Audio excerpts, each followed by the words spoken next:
Bab 603. Albert Su menggila. Kultivasi Yulihan tidak termasuk sangat kuat di Kunlun.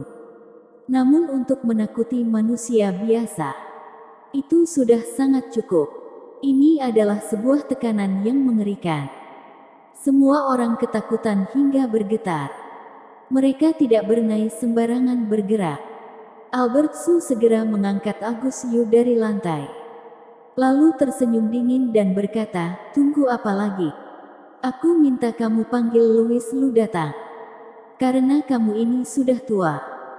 Aku benar-benar khawatir aku akan membunuhmu karena tidak hati-hati." Cui. Agus Yu meludahi wajah Albert Su dan memarahinya. "Bajingan, apakah kamu tidak bisa hidup baik-baik saja?" Wajah Albert Su menjadi muram. Dia mengangkat tangannya untuk menamparkan wajah Agus Yu. Namun saat itu Larry Zhu segera berteriak, "Kepala keluarga. Dia manusia biasa. Dia seorang manusia biasa yang sudah berusia 70 tahun. Tubuhnya sudah lemah. Sedangkan Albert Su ini seorang kultivator. Jadi satu tamparannya itu mungkin saja merenggut nyawa." Larry Zhu segera mengingatkannya. Albert Su seketika menjadi lebih sabar. Dia mengurangi 90% kekuatannya. Namun dia tetap membuat Agus Yu terkapar. Lalu sudut bibirnya mengeluarkan darah. "Akan berguna jika kamu masih hidup. Cepat panggil Louis Lu." Albert Su melirik Agus Yu. Melihat dia tidak bergerak, dia menangkap seseorang di samping sana. Orang itu adalah wanita tua yang sebelumnya bercerita. Lalu dia berkata dengan nada dingin, "Bukankah kamu sangat mengagumi Kaisar Dewa Louis?" "Jangan, jangan." Wanita tua itu seketika merasa takut. Namun Albert Su sama sekali tidak peduli. Dia tersenyum dingin dan berkata, "Karena kamu begitu mengaguminya, maka jika kamu mati untuknya, bukankah itu sebuah kehormatan?" Setelah berkata, "Krek," dia mematahkan leher wanita tua itu. Setelah terbunuh, semua orang di sana terkejut. Sudah membunuh orang. Ternyata dia benar-benar membunuh. Tolong. Kapan para penduduk di sana pernah melihat hal yang begitu mengerikan? Jadi saat ini mereka semua ketakutan hingga tubuh mereka bergetar. "Kepala keluarga, kamu diam." Larry Zhu ingin bicara. Namun Albert Su tiba-tiba menatapnya, "Kamu merasa mereka tidak bersalah? Kamu merasa simpati pada mereka? Kalau begitu ketika anak aku mati, siapa yang simpati padanya?" Ekspresi Albert Su terlihat meringkuk. Energinya juga melonjak. Ini bukan kondisi yang baik. Larry Zhu mengerutkan alisnya. Dia tahu kepala keluarga ini telah mengalami rasa sedih dan sakit yang membuatnya menjadi sedikit gila. Namun ternyata sekarang dia telah membunuh manusia yang tidak berdaya. Jadi apa bedanya dia dengan kultivator iblis? Jika hal ini diketahui para petinggi Akademi Awan Putih, mungkin Albert Su akan dihukum mati. Namun dia sudah seperti ini. Mungkin dia sudah tidak peduli lagi. Larry Zhu mengerutkan alisnya. Dia menatap Agus Yu dan berkata, "Aku rasa lebih baik kamu segera panggil Louis Lu datang." Sebenarnya tanpa dia berkata, ketika Albert Su membunuh wanita tua itu, Agus Yu sudah sedang menekan ponselnya. Dia juga tidak menyangka, ternyata orang ini begitu semena-mena. Dia berusaha mengendalikan tangannya yang bergetar. Dan akhirnya dia menemukan nomor Louis Lu. Setelah menemukannya, dia segera meneleponnya. Namun ternyata tidak ada jawaban. "Guru, cepat angkat." Agus Yu panik. Dia sekali demi sekali menelepon Louis Lu. Namun tetap tidak ada yang menjawab. Dia hanya dapat menukar nomor yang lain. Dia segera menghubungi El Shalin. Namun ternyata nomor tidak aktif. Tidak aktif.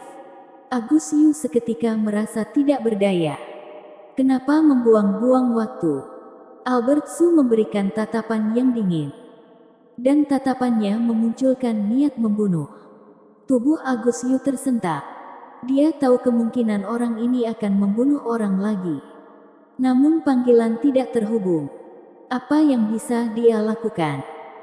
Dia berkata dengan ketakutan, tidak bisa terhubung. Tidak bisa terhubung.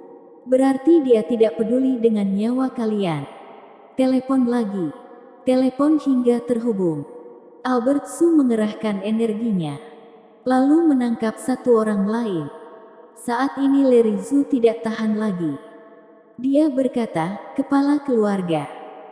Aku tidak bisa membayarkan kamu membunuh manusia yang tidak bersalah.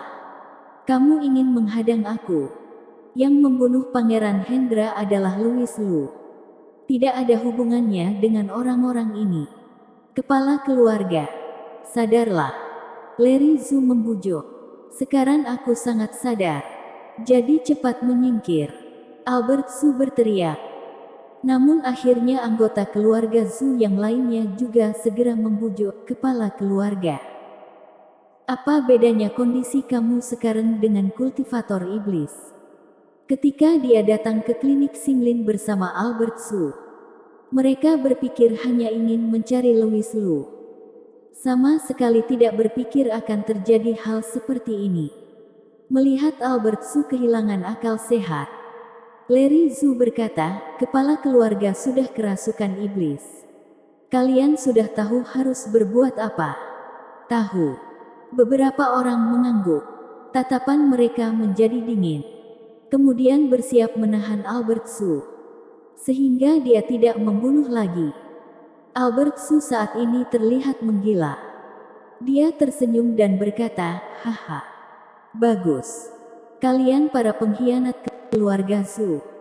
Berani-beraninya kamu menantang aku. Kalau begitu aku akan menghabisi kalian para pengkhianat ini. Kamu sudah gila. Larry Zhu menggelengkan kepalanya.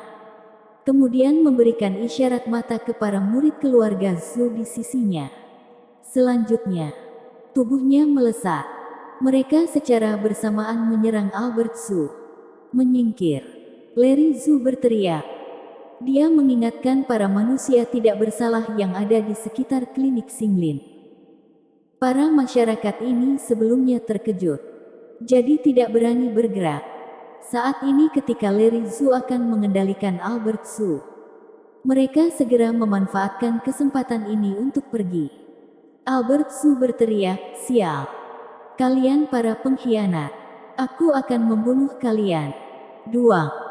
Energi yang mengerikan seketika mengguncang klinik Xinling. Para rakyat yang baru saja melarikan diri menoleh ke belakang. Dan mereka terkejut hingga kaki mereka melemas. Sebenarnya siapa mereka? Kenapa bisa begitu mengerikan? Yang mulia Kaisar Dewa mereka kenapa masih tidak muncul? Di tengah sekumpulan orang, Leo selaku Raja Jiang Selatan datang. Tidak. Sekarang seharusnya memanggil dia sebagai Leo selaku Raja Kota Jiang. Ketika melihat hal ini, pupil matanya menyusut. Cepat hubungi Yang Mulia Kaisar Dewa. Leo segera menelepon. Namun hasilnya sama seperti Agus Yu. Tidak ada yang menjawab. Dia mencoba beberapa kali. Tiba-tiba dia melihat nama seseorang, Hailey. Dia meneleponnya. Terhubung. Bersambung.